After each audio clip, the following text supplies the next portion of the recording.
Peraí, é muita informação. Vamos lá. Eu quero entender, então.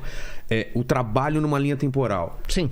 Você chega e coloca em ratos para entender que vários neurônios estão trabalhando... Primeiro nós tínhamos que desenvolver toda a abordagem para conseguir... Sim. Tem toda a parte técnica de programação. Levou 4 anos. 4 anos para conseguir viabilizar... Medir. Em tempo real. Em tempo real. Você está vendo disparos elétricos, tá? Dá comida para o ratinho. O ratinho começa a andar, a gente conseguia prever, ouvindo 50 células do cérebro, do córtex motor, da parte que controla os movimentos... 150 milissegundos antes a gente sabia que o animal ia começar a se mover. Nossa, isso é fantástico. Eu começava de madrugada, eu e o John, né? Uma coisa quase sobrenatural, né? A gente chegava, vai acontecer... eu falava, o rato vai andar. Aí eu tinha um aluno de graduação do lado, como é que você sabe? How do you know? Eu falava, wait. E o rato andava, o cara achava que eu, tinha saído do lado de cima.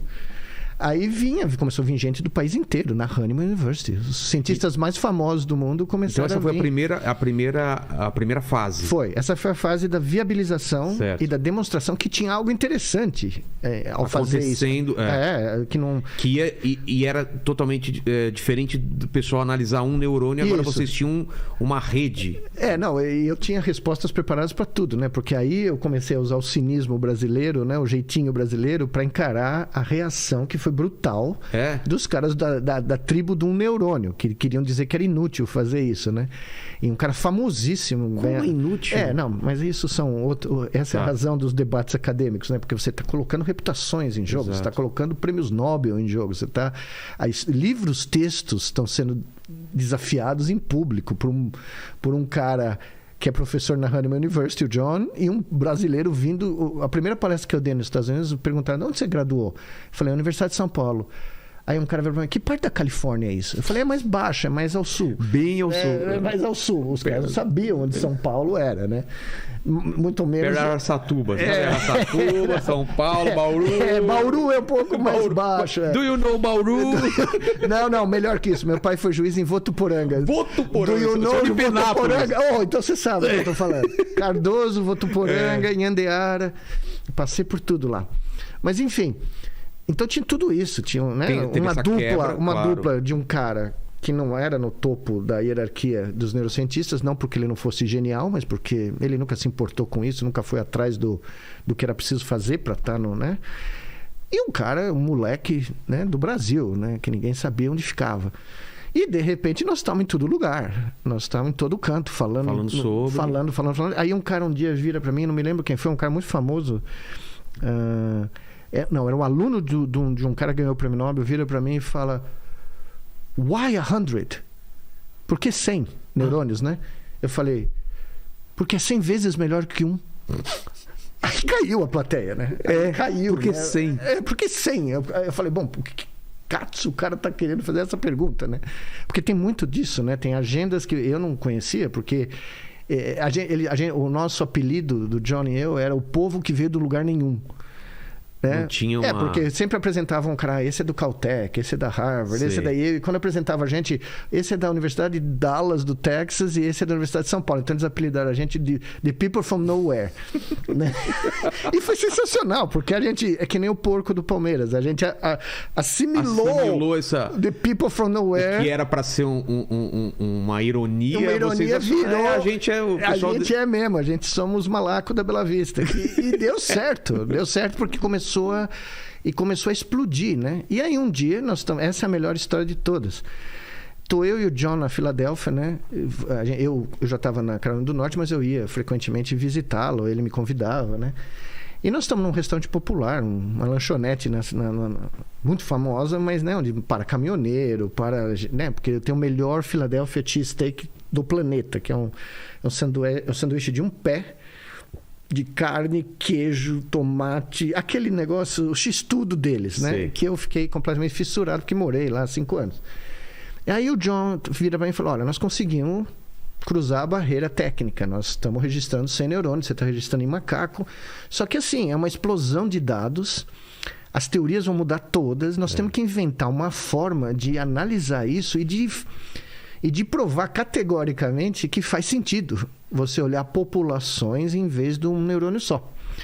E nós estamos conversa vai, conversa vem. E os detalhes eu não me lembro muito bem, porque, né? O X-Steak era muito bom. Aí a gente chega... Que tal se a gente ligar o cérebro dos nossos macaquinhos a um robô? Um braço robótico, uma perna... O braço foi a primeira ideia. Um braço robótico e provar que com um neurônio o macaco não consegue controlar o braço robótico só pensando. Mas se a gente tiver 100, a gente vai fazer esse animal imaginar o que ele precisa fazer com o braço robótico, que é mexer e pegar isso aqui. Não usar o braço dele, ele vai imaginar o movimento. Nós vamos ler essa tempestade elétrica, extrair os comandos motores que estão embutidos nesse sinal elétrico, transformar numa linguagem digital e fazer o braço robótico ir lá, pegar a jujuba e trazer para a boca dele. Meu Deus. Aí nós estamos falando isso um de nós vira... E como nós vamos chamar isso? Aí eu não me lembro quem foi, para ser totalmente honesto. Eu só bebo Coca Zero, mas eu não estava bêbado, mas eu não lembro genuinamente. Eu só sei que nós falamos, vamos chamar de interface cérebro-máquina. Brain Machine Interface, que é um nome que hoje é conhecido no mundo inteiro. No que a gente fala isso e fica todo... Atrás de mim levanta um caminhoneiro, um armário, com queijo na barba de tudo que é lado, porque o sanduíche é queijo derretido, né? Então tinha queijo vazando. That's an excellent name. O cara tava escutando a conversa. O cara comendo lanche aqui. Comendo lanche só o que os caras estão falando aí, Didi? Os caras estão falando. Macaco mexeu um... Não, eu nunca mais encontrei, infelizmente. Nossa. Mas esse é o primeiro ser humano, fora o John e eu, a saber... Do nome que ia ser dado para uma nova área da ciência, que hoje é a área mais quente da neurociência, tá? Aí o John vira para mim e fala... As peer approval... A aprovação imediata do nome. E nós publicamos na Nature isso, o nome. Né? Meses depois estava lá na capa da Nature e foi o caminhoneiro que nos incentivou. Que deu a aprovação final. O selo de aprovação. E aí você não imagina. Nós primeiro fizemos em ratos. Tá. Um ratinho que imaginava... Mas vocês já tinham essa tecnologia ou demorou um tempo também para desenvolver? Nós estávamos desenvolvendo, mas foi um estalo tão gigantesco que eu tinha um laboratório naquela época... completamente maluco, cheio de engenheiro, cientista computacional. A minha vida inteira eu trabalhei com equipes... Pediram aí um salgadinhos aí? Vou pedir agora. Tava esquecendo, né? Se você usar a interface máquina, é só pensar. Eu podia só fazer assim. Pô, eu quero fazer uma interface... Não precisa nem disso, viu? Não, a mãozinha pode ficar caladinha que funciona. É só no... Não, eu tenho histórias geniais sobre isso. Mas, enfim... Nós tínhamos chegado num ponto onde, se você tinha uma ideia, se ela não fosse completamente fora de propósito, se ela fosse a gente conseguia implementar muito rápido. Mesmo que aquilo pudesse custar muito caro... Nós tínhamos dinheiro. Olha que maravilha. Nós tínhamos muito dinheiro. Nós tivemos o maior grant da neurociência americana durante 20 anos. Eu não tenho ideia de números. O que é isso? $30 milhões. O quê? Sim.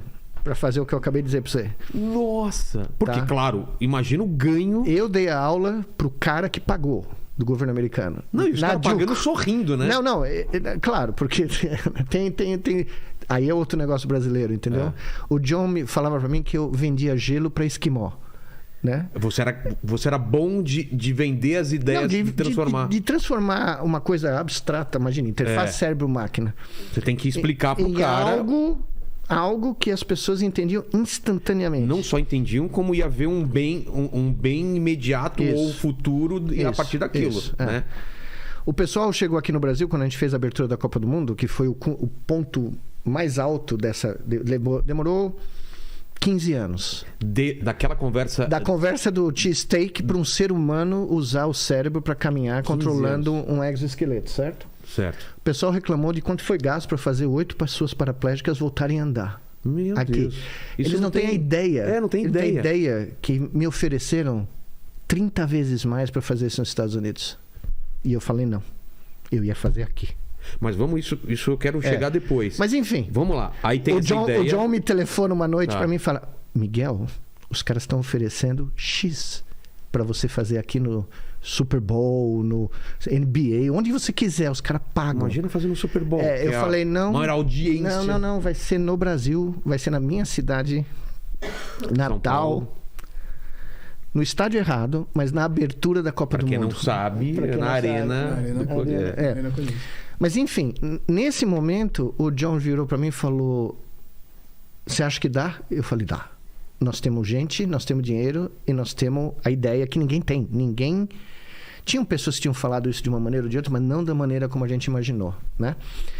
Aí, levou 1 ano. Como que começou o processo? Vocês já tinham... Não, eu voltei para casa, ele foi pro laboratório dele, na Filadélfia ele estava lá, eu voltei para casa e nós unimos os 2 laboratórios sem ninguém saber, não vazou, ninguém falou uma palavra, não tinha... Internet não existia do jeito que ela existe hoje também, não tinha rede social, nenhum pós-doc ficava postando no Twitter o que ele vai fazer, né? Ou não vai fazer, ou falando de coisas que ele não sabe o que ele deveria fazer, né? Mas, enfim, nós voltamos, nós tínhamos uma equipe multidisciplinar, tinha 2 engenheiros, eu tinha um pós-doc sueco sensacional, louco de pedras, está lá até hoje, professor titular hoje na Suécia. E na surdina nós fizemos o primeiro experimento teste em rato e, ao mesmo tempo, em paralelo, sem ninguém saber, nós já fizemos o experimento em macaco. Ah, é? Só que o experimento em macaco atrasou, porque era mais difícil, né? Só que assim... Teve momentos dessa história... Qual foi esse experimento do rato? O do rato foi muito simples. Era um ratinho que aprendeu a apertar uma alavanca para receber água com açúcar. Tá. Então ele fazia isso, vinha água com açúcar. Só que de repente a alavanca some e ele não tem mais o que apertar. Sumiu a alavanca. Ele tem que pensar no movimento que ele estava fazendo do braço. A atividade de 48 neurônios era registrada no momento que ele imaginava o que ele tinha que fazer e era remetida para um robô que trazia água para ele na boca dele. Ele fez uma alavanca mental. Ele pensou no movimento necessário. Imagine um rato. Tem aqui uma alavanca, o ratinho vem e era um movimento unidimensional. Era um movimento unidimensional. Aí ele ficou imaginando ele fazendo... Não, a imagem, quando eu mostrei isso no vídeo do cara que pagou para fazer o resto, o ratinho tá fazendo isso que nem louco, né? Para tomar água. De repente a alavanca some, o rato faz 2, 3 vezes. Ele ar? No ar, porque não tem nada, né? Mas ele fala, bom, eu sou um idiota, não aconteceu nada. Ele para, traz a pata dianteira para cá e faz... Parecia o rato zen, entendeu? Ele para e a água vem na primeira vez, ele toma. Aí ele tenta mais uma vez, não funciona... Ele para... Aí tem um ratinho do lado, ele cutuca. Eu falei, não falei que eu ia conseguir! Não, nós fizemos isso também. Também com outro rato? Nós mandamos a atividade elétrica de um rato para outro. Aqui no Brasil para os Estados Unidos. Chama interface cérebro-cérebro. Mas isso foi anos depois. É parecido com o que você acabou de falar. É mesmo? Então esse rato, ele para aqui... Imagina... Ele imaginou e quando ele começou a perceber que ele não precisava fazer nenhum movimento, que era só ele imaginar a dinâmica mais ou menos do que seria necessário para controlar a própria pata dele e que o robô ia e voltava e trazia água, ele parou de se mexer. Nossa! Quando eu vi isso, eu falei, bom, se um rato fez isso, o macaco vai passar por cima. Nossa, né? As possibilidades são maiores. E quando a gente viu o macaco fazer isso, instantaneamente a gente sabia que um ser humano ia fazer isso. Mas só para entender, quando ele faz com... Vocês estão medindo quando ele está fazendo com a patinha, certo? Estamos. Quando ele faz mentalmente, os desenhos são parecidos? Muitos. É? Não são idênticos. Mas estatisticamente... Porque tem movimentos, tem uma variabilidade, mas aí que está o ponto. Se você só registra um neurônio ou 5, a variabilidade é tão grande que você não consegue extrair um padrão contínuo durante todas as tentativas. Quando você tem As pessoas achavam que nós íamos precisar de milhares de neurônios, dezenas de milhares, para ter estatisticamente um padrão reproduzível, tá? E não precisa? A nossa descoberta foi que nós tínhamos 100, 50 a gente conseguia fazer. Só com isso já Só com isso. Isso que foi porque a redundância é muito grande no cérebro. Entendi. Tá? O cérebro, ele... É uma democracia onde tem bilhões de eleitores. Porque a gente está perdendo e ganhando neurônios? Não a gente não ganha neurônios, a gente perde. Só perde? Na vasta maioria do sistema nervoso, sim. Nós temos alguns pequenos lugares onde tem alguns neurônios que são regenerados. Aqui, na mucosa nasal, tal, no hipocampo. Mas ali o problema era estatístico. Tá. Qual era o tamanho... Eu vou traduzir para uma linguagem muito simples. Qual é o tamanho de uma amostragem, de uma pesquisa... que te permite dizer com segurança que essa é a visão do eleitorado. Entendi. Tá, os caras sabem tem que entrevistar isso. 100 pessoas, tem que entrevistar 10 Os estatísticos sabem muito bem como isso. Os neurocientistas não faziam ideia. Nós fomos os primeiros a falar, se você tiver entre 50 e 100, você vai fazer coisa do arco da velha. Entendi. Tá? Bom, então isso foi com o rato e pro macaco. O rato. Aí eu vou pular o macaquinho que nós fizemos no mesmo período. O sensacional desse trabalho do macaco é que nós estamos na eleição do Al Gore, lembra? Lembro. Que teve aquele rolo todo com o Bush, com o Al Gore, na Sociedade de Neurociência em New Orleans. A CNN falando do problema da eleição, que deu problema na Flórida, a máquina não funcionou. E naquele dia nós tínhamos publicado o macaco usando a interface ser-máquina na Nature. No mesmo dia? Nós estamos lá. Eu não bebo, mas todo o meu laboratório, o John comemorando o laboratório no bar, no French Quarter, né, de Nova Orleans, no bairro francês que eles chamam. Passa o Al Gore, 5 minutos depois passa o nosso macaquinho fazendo na televisão. Toda a comunidade neurocientífica olhando para nós, né? Nós ali, parecia outro gol, né?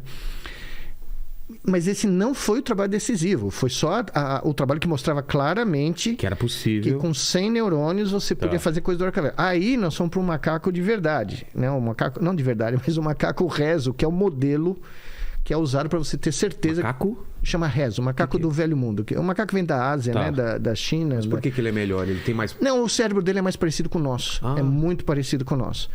E aí a Aurora, que é quem fez a minha carreira, né? A grande minha parceira Aurora, que eu tenho os filmes até hoje, vou mostrar... A Aurora é o nome da macaca. A Aurora era uma macaca que não fazia nada, foi rejeitada em Washington, no NIH, no National Institute of Health, porque ela não conseguia participar de nenhum experimento. Eu ganhei de graça a Aurora. Toma aí. O meu grande amigo Steve Wise falou: olha, eu tenho uma macaca doida aqui que não faz nada, como você quer trabalhar com ela? Eu vou te dar de presente. Eu falei: grande amigo você. E ele me mandou não só a Aurora, como o pós-doc russo que trabalhava com a Aurora. Eu falei: bom, você está mandando 2, né? O russo e o russo era genial, um cara brilhante. A culpa não era dele, era da Aurora. Só que a Aurora gostou da Carolina do Norte, ela não gostava de Washington. O problema era o lugar. Era o lugar, e a companhia, né? Tinha bossa nova no laboratório, né? Televisão com jogo de futebol. E a Aurora muda tudo.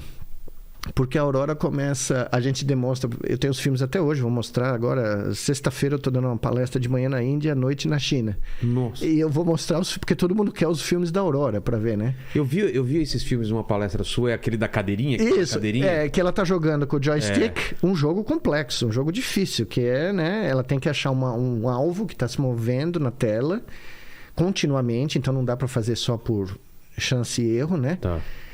E ela tem que mover um cursor e interceptar para ganhar um suco de laranja que ela adorava, né?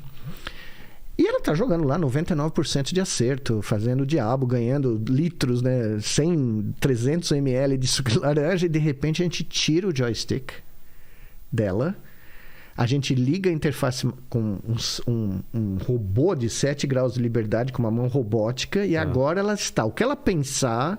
está sendo transformado em comandos para mover uma mão robótica. Ela não entende isso ainda. Não, ela não entende, porque ela não vê o robô. O robô ela não vê? Não, o robô assustava ela. O robô era um troço tão sofisticado que ela ficava meio apavorada. Então a gente pôs o robô numa outra sala, que já foi uma descoberta. Foi a primeira vez que um cérebro de primata se libertou dos limites físicos do corpo para agir à distância. Meu Deus. Então o robô estava a 20 metros dela. Só uma coisa, né, Miguel? Você sabe que você está começando o que daqui a um tempo o pessoal vai falar, vai lembrar desse podcast, a guerra entre homens e robôs. Foi começado por ele, Skynet, todas as coisas. Tipo Exterminador do Futuro. Todo mundo vai lembrar desse podcast falando, tá vendo? Lá atrás, a Aurora começou. Grande Aurora. Mas que coisa incrível. Aí a Aurora, distância, assim. O filme é sensacional porque a Aurora estava fazendo um atrás do outro, né? Aí a gente tira o joystick dela.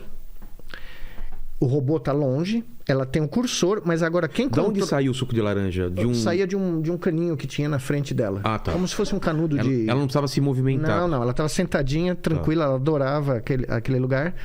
E aí, tem o cursor, né? O cursor tá imóvel agora, mas o robô, a mão do robô é que controla o cursor. Então, o que precisava acontecer? A Aurora precisava, sem mexer o próprio corpo, imaginar qual era a trajetória que ela tinha que fazer, porque o alvo continua se mexendo, tá?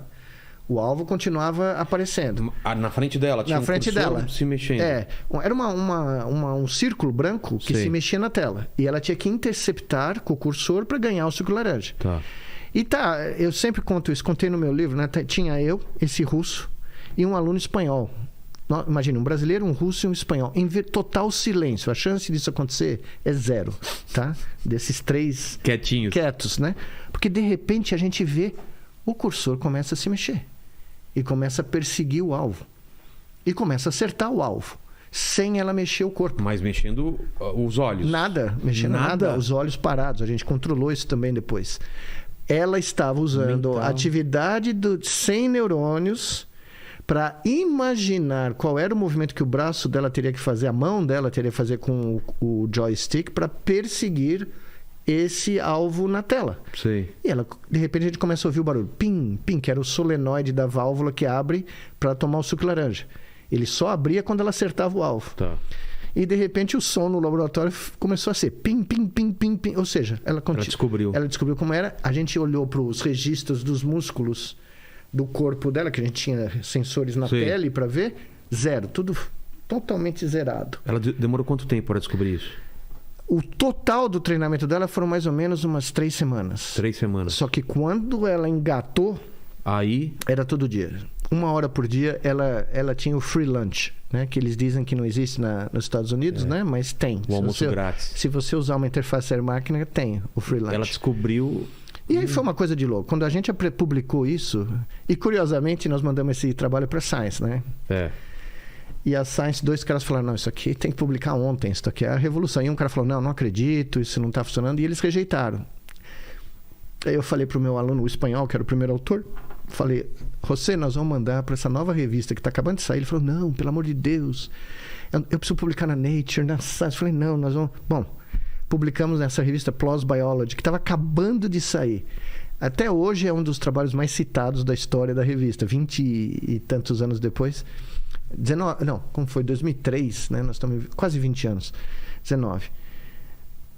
Veja só, a criação de uma área, a descoberta de algo que ninguém imaginou que era possível, uma das maiores revistas do mundo. E por que rejeita? Por causa da dinâmica, da sociologia da ciência, que ninguém conhece, né? Entendi. Quem não está dentro não conhece. É pesado, é um troço bem difícil de navegar. Não interessa. A Aurora ficou conhecida no planeta inteiro, né? Instantaneamente. Então, saiu em todo lugar do mundo, né? O New York Times, Guardian, CNN. E, de repente, nós tínhamos provado o conceito. Claro. Que o caminhoneiro... né, já sabia que ia funcionar antes da gente fazer cérebro-máquina. E aí a gente começou a criar variações e a demonstrar em 2004, 1 ano depois só da Aurora, nós demonstramos que era possível fazer em pacientes, em seres humanos. E aí vocês começaram com o quê? Esses eram pacientes parkinsonianos, 11 pacientes parkinsonianos na Duke University que estavam recebendo um implante para tratar o Parkinson, que é a única terapia que sobrava, porque eles eram pacientes num estágio muito avançado da doença. E nesse implante, nós, quando entrava no cérebro, nós usamos eletrodos para registrar um número bem menor de neurônios, mas mesmo assim nós conseguimos reproduzir o que os ratinhos e a Aurora tinham feito. Certo. Né? E aí explodiu, né? Aí foi claramente uma... Mas o que fazia com o paciente de Parkinson? Não, o paciente estava na mesa cirúrgica, certo. Porque quando você faz certos procedimentos neurocirúrgicos, depois que você entra no cérebro, o paciente acorda para ajudar o neurocirurgião em certos procedimentos, a achar o lugar correto e tal. E o paciente tinha que mover um cursor numa linha reta, horizontal, entre 2 extremos, porque aparecia uma luz que dizia, olha, para esquerda, direita, de esquerda de novo, esquerda, direita. E ele fazia isso inicialmente com um joystick, uma coisa que a gente pôs na mão, uma luva de realidade virtual. Mas aí a gente desligou a luva e pediu para ele não mexer, só imaginar. Tá. E os pacientes todos continuaram jogando o jogo mentalmente. Então aí se ficou estabelecido que, né, era real. Era real, né? E foi uma coisa de louco, né? Foi uma explosão. Foi nesse instante que eu e o John, um pouco antes de publicar o trabalho em seres humanos, que a Scientific American convidou a gente para escrever um artigo dizendo o que isso faria na vida da humanidade, né? Dos seres humanos. E aí nós publicamos e dizemos lá que a gente teria a oportunidade de devolver movimentos a pessoas que tinham ficado paralisadas.